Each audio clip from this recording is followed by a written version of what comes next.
Okay, what I'm going to do is show you how you can compress bulk images for presentation on websites, and particularly for those people who are needing to show their images on eBay, because eBay has set out some guidelines around the size and the quality of the images. What we're using, there's a number of programs, but probably the best one for doing bulk images that I've found is called Faststone. Faststone. You can see it here on the screen. When you bring it up, it gives you your directory folder list here, so you can locate your directories. It gives you a preview of the image you may have currently selected, and you can magnify that. And what we want to do is to actually convert a batch, but the secret to getting the optimization lies in your settings. Now you can, first of all, you need to go to your settings in here, and you'll see a tab JPEG.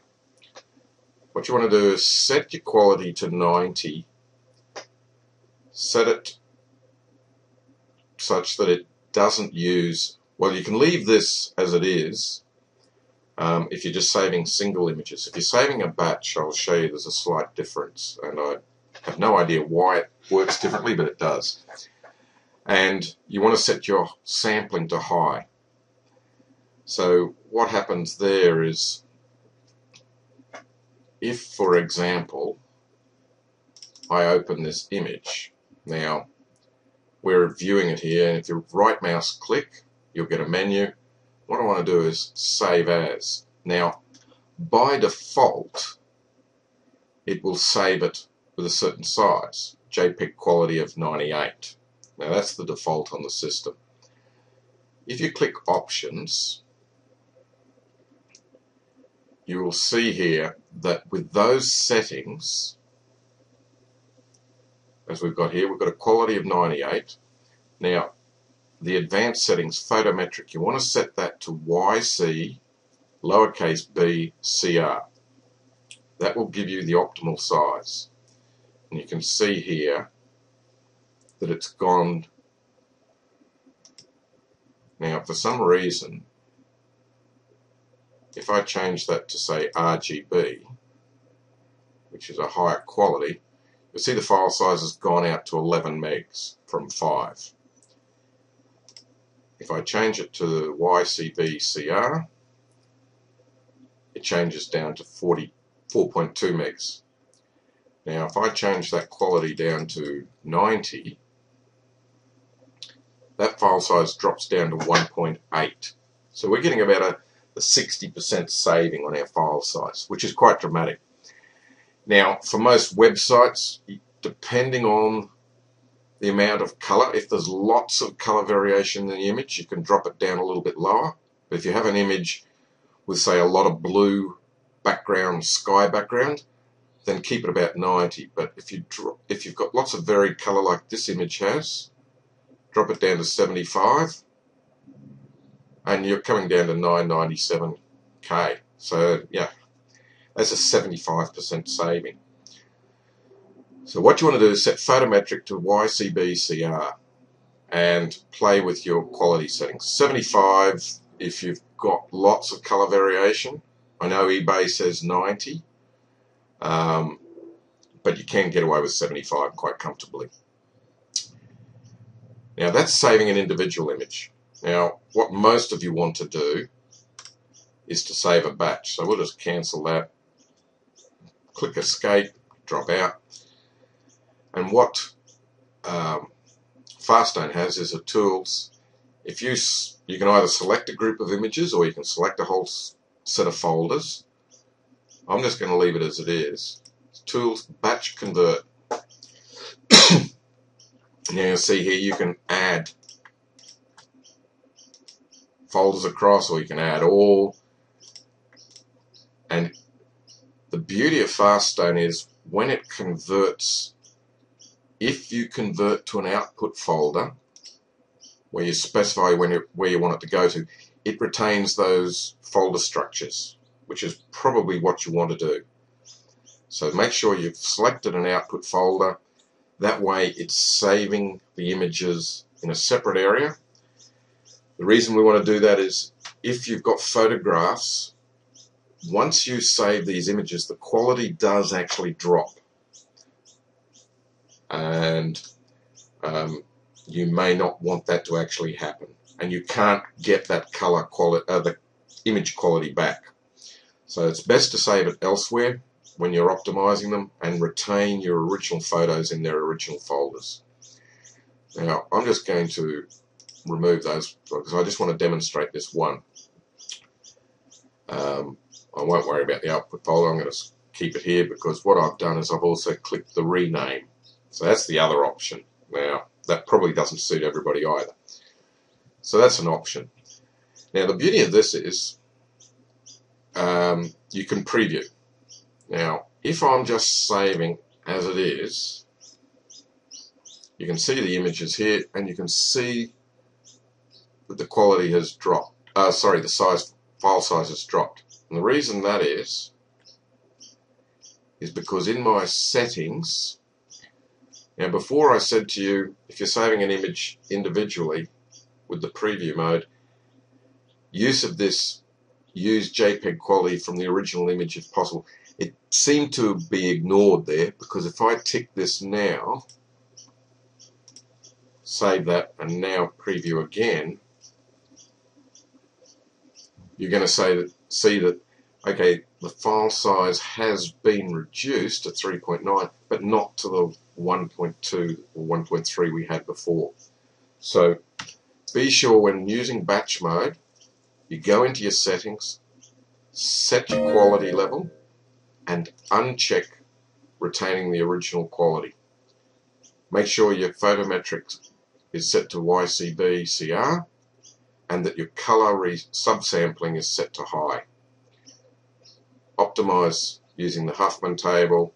Progressive, it just doesn't make a whole lot of difference. What it means is when the image is loaded into your screen on a browser, it progressively loads it rather than waiting for the whole image to be uploaded. So in other words, the image loads quickly with poor quality and then the quality improves. Keeping the EXIF IPTC data, this is extra information about the photo. When it's taken with a camera, it has a whole lot of information about the sort of camera, the lens settings, the aperture settings and all of that. Probably don't need it for your website, so uncheck that. So we've got our quality that we want to save it at. We've unchecked the JPEG quality. We've got our photometric. Now if we click OK, preview this again, and you'll see it's dropped down to 1.5. So if we're happy with that, and you know that's viewed at 1.1, I can view it the original image, or I can do the compare. So if we're happy with what we're seeing, in your advanced options, make sure that everything is unchecked to keep the original image size. Certainly do not change the DPI setting. If you want to, you can resize the image. And for eBay and websites, you probably want to do this if you're taking a photo, converting a photo. You've got different ways of changing it. You can set the width, the height specifically, either one or the other, or you can set the longer side, which I think from memory eBay said they wanted their longer side at 1,000 pixels.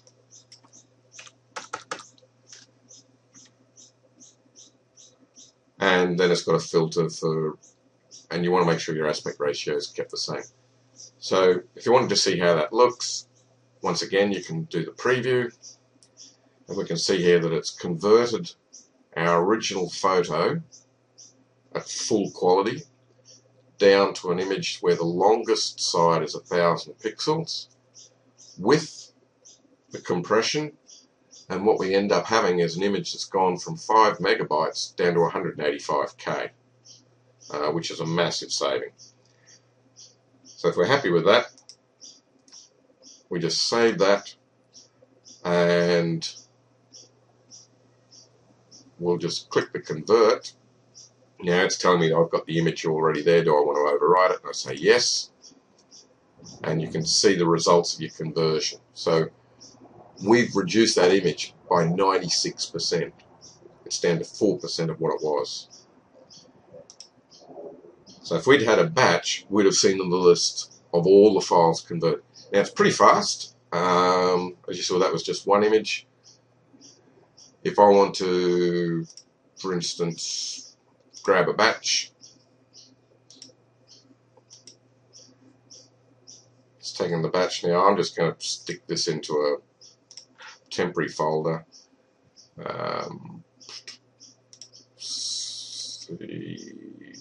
Temp grab folder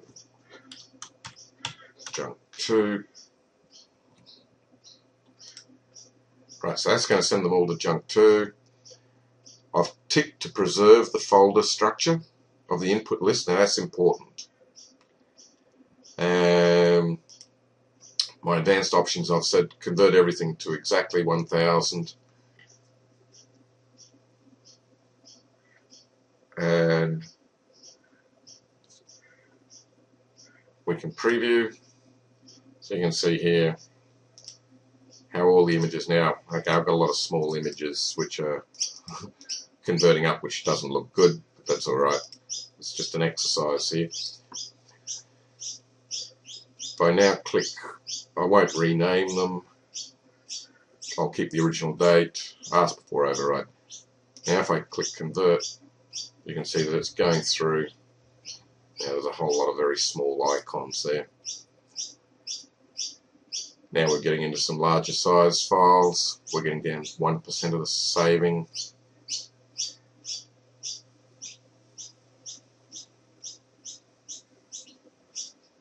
So then we've done 20%. Now there's 233 files. It's done 80 of those in 30 seconds. We're whisking through these.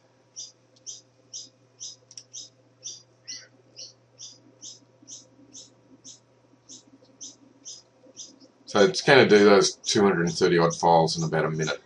Now with photographs, yeah, it will take a little bit longer.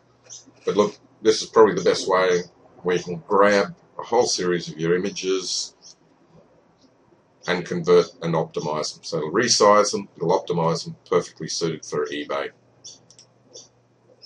Now if we just want to see what the results there were, here's our junk 2 folder. And you can see that we've got all of our subfolders as per the original folder. Okay, so that's how you do it. So the program is Faststone, Fastone, S-T-O-N-E, image viewer for Windows. It is free. For commercial use you do have to pay, but for personal use it is free. And the website is www.faststone.org. Okay, good luck with it, and I'm sure you'll find it very valuable.